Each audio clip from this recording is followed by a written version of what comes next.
नमस्कार दोस्तों। किसी भी कंपनी का जो सीईओ होता है, चीफ एग्जीक्यूटिव ऑफिसर, उसके ऊपर सारी जिम्मेदारी होती है। जो भी डे टू डे का वर्क होता है वो सीईओ के द्वारा देखा जाता है। कोई भी प्रॉब्लम है, प्लानिंग क्या करनी है, हर एक चीज यहां पर सीईओ देखता है। तो यहां पर फाइनली जेफ बेजोस, जो कि अमेजॉन के सीईओ अभी तक हैं, उन्होंने डिसाइड किया है कि इस साल के बाद वो यहां पर इससे स्टेप डाउन कर जाएंगे और जो पद है सीईओ का उसको ट्रांसफर कर दिया जाएगा। तो यहां पर हम जानने की कोशिश करेंगे अमेजॉन के बारे में, उसकी जर्नी को थोड़ा देखेंगे, भारत के अंदर क्या सिचुएशन है उसको भी देखेंगे, प्लस यहां पर जेफ बेजोस ने ये डिसीजन क्यों लिया, यहां पर और क्या प्लान है आगे जेफ बेजोस के, और इसके बारे में जानने की कोशिश करेंगे। चलिए आगे बढ़ते हैं। मैं हूं अंकित अग्रवाल और अपडेट के लिए आप मुझे फॉलो कर सकते हैं इंस्टाग्राम, फेसबुक और ट्विटर पर। मेरे लेक्चर की हर पीडीएफ आपको फेसबुक पर तो मिलेगी ही, प्लस साथ में आप मेरा टेलीग्राम चैनल ज्वाइन कर सकते हैं by searching Ankit Agarwal official. और अगर आप यूपीएससी की तैयारी कर रहे हैं तो आपके लिए सुनहरा मौका है स्टडी IQ लैब के लिए स्मार्ट कोर्सेज, जिसके थ्रू आप अपने प्रिपरेशन और भी ज्यादा अच्छे तरीके से कर सकते हैं। तो यहां पर सबसे पहले देखते हैं दोस्तों हुआ क्या है। तो जेफ बेजोस ने अनाउंस किया है कि वो स्टेप डाउन करेंगे from the post of CEO. तो बताया जा रहा है कि इस साल के एंड तक वो कर सकते हैं। लेट मी टेल यू, पिछले 27 वर्षों से, जब से फाउंड किया गया था अमेजॉन, तब से वो वहां पर ये सीईओ के पद पे बने हुए थे। सो नाउ यहां पर बताया जा रहा है कि वो एज अमेजॉन के एग्जीक्यूटिव चेयरमैन के तौर पर, मतलब कि बहुत बड़ा उनका रोल नहीं रहेगा, लेकिन जस्ट यहां पर बोर्ड की मीटिंग वगैरह रहेगी तो वो उसके अंदर शामिल होंगे। अभी भी वो बिगेस्ट शेयर होल्डर हैं, ध्यान रखना है। करीब 11-12% बताया जाता है, आई थिंक 11-12% के आसपास जो अमेजॉन का शेयर है वो यहां पर जेफ बेजोस के पास है। तो अगर हम अमेजॉन की बात करें दोस्तों, तो यहां पर 1994 में इसको फाउंड किया गया था, और आपको स्टार्टिंग में याद होगा ये एज अ बुक सेलर के तौर पर हुआ करता था, ऑनलाइन बुक सेलर। और उसके बाद आप देख सकते हो कि यहां पर ये जो कंपनी है वो इतने तेजी से बदला, इसका जो ट्रांजिशन है आज के डेट में 1.3 million people, can you imagine, मतलब कि इतनी बड़ी संख्या हमारे इंडियन आर्मी की है। करीब उतना यहां पर आप कह सकते हो कि जो लोग हैं वो इसके अंदर एम्प्लॉयड हैं। और यहां पर आप देख सकते हैं 1997 में ये शेयर मार्केट पर लिस्ट कर दिया गया था यूएस के अंदर, वहां की जो एक्सचेंज है। और पहली बार पूरे साल का आप देख सकते हो 1994 में इसको बनाया गया, 2003 में जाकर ये पहली बार प्रॉफिट में आया था। फुल ईयर जो प्रॉफिट होता है 2003 में आता। तो कितना पेशेंस चाहिए होता है आप देख सकते हो किसी भी बड़ी कंपनी को बनाने के लिए। और यहां पर आगे चलकर इसका जो शेयर का प्राइस है, just look at this number, 1,70,600% उसका जो शेयर का प्राइस है वो बढ़ा है। जब से 24 वर्ष पहले अगर किसी ने रुपए लगाया होगा तो उसका पैसा जो है वो 1,70,000% बढ़ गया है। तो आप इमेजिन कर सकते हो कि कितना बड़ा चेंज है। अगर आप इसको कंपेयर करो एप्पल के साथ, एप्पल का सेम पीरियड में अगर आप देखोगे तो 98,000% यहां पर शेयर का प्राइस बढ़ा है, लेकिन अमेजॉन का ऑलमोस्ट डबल उसके हिसाब से बढ़ा है। और इसी की वजह से जो जेफ बेजोस हैं वो आज के डेट में यहां पर रिचेस्ट पर्सन बन गए हैं। और यह भी मैं बता दूं कि पहली बार किसी पर्सन ने $200 बिलियन का जो नेटवर्थ है उसको क्रॉस किया था 2020 में।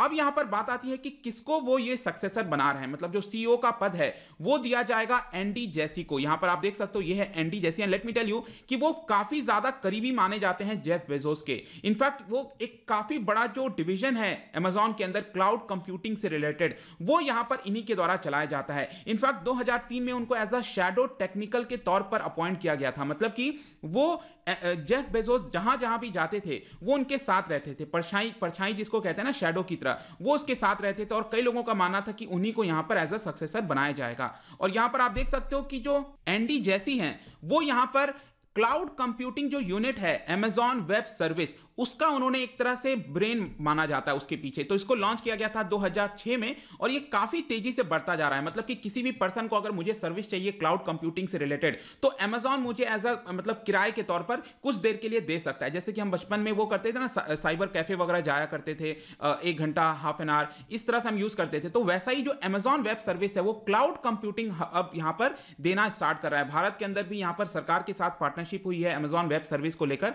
लेट्स सी कि कैसा होता है, लेकिन ये बहुत तेजी से बढ़ रहा है। अब यहां पर देखते हैं दोस्तों कि क्या कारण है जिसकी वजह से जेफ बेजोस ने यहां पर स्टेप डाउन करने का निर्णय लिया है। तो यहां पर बताया जा रहा था कि ऑलरेडी काफी समय से जो डे टू डे का बिजनेस है, जो रोल है, वो ऑलरेडी वो कम कर चुके थे और उनके जो लॉन्ग टर्म प्रोजेक्ट्स हैं उसके ऊपर वो ज्यादा फोकस करना चाहते हैं, जैसे ब्लू ओरिजिन हो गया, इस तरह के कई सारे प्रोजेक्ट्स हैं जो कि उस पर वो फोकस अपना डालना चाहते हैं। यहां पर आप देख सकते हो उनके द्वारा बोला कि आप एक लेटर में अपने एम्प्लॉयज को उन्होंने लिखा, I am very excited about this transition, और उन्होंने ये कहा कि अब मेरा जो एंगेजमेंट है वो अमेजॉन इनिशिएटिव्स के अलग अलग जो चीजें हैं, जैसे कि Day One Fund, Bezos Earth Fund, Blue Origin, Washington Post. जी हाँ, कई लोगों को पता नहीं है, वॉशिंगटन पोस्ट का भी यहां पर उन्होंने शेयर्स बाई कर लिया था अमेरिका के अंदर, आई थिंक 2014 में। तो यहां पर जैसे कि आप देख सकते हो डे वन फंड क्या है, ये बेसिकली एक फिलैंथ्रोपिक एक्टिविटी है। इसके तहत यहां पर 2018 में इसको बनाया गया था और इसमें बताया गया कि जो होमलेस फैमिलीज हैं, जो लो इनकम कम्युनिटीज के लिए शेल्टर बनाना है,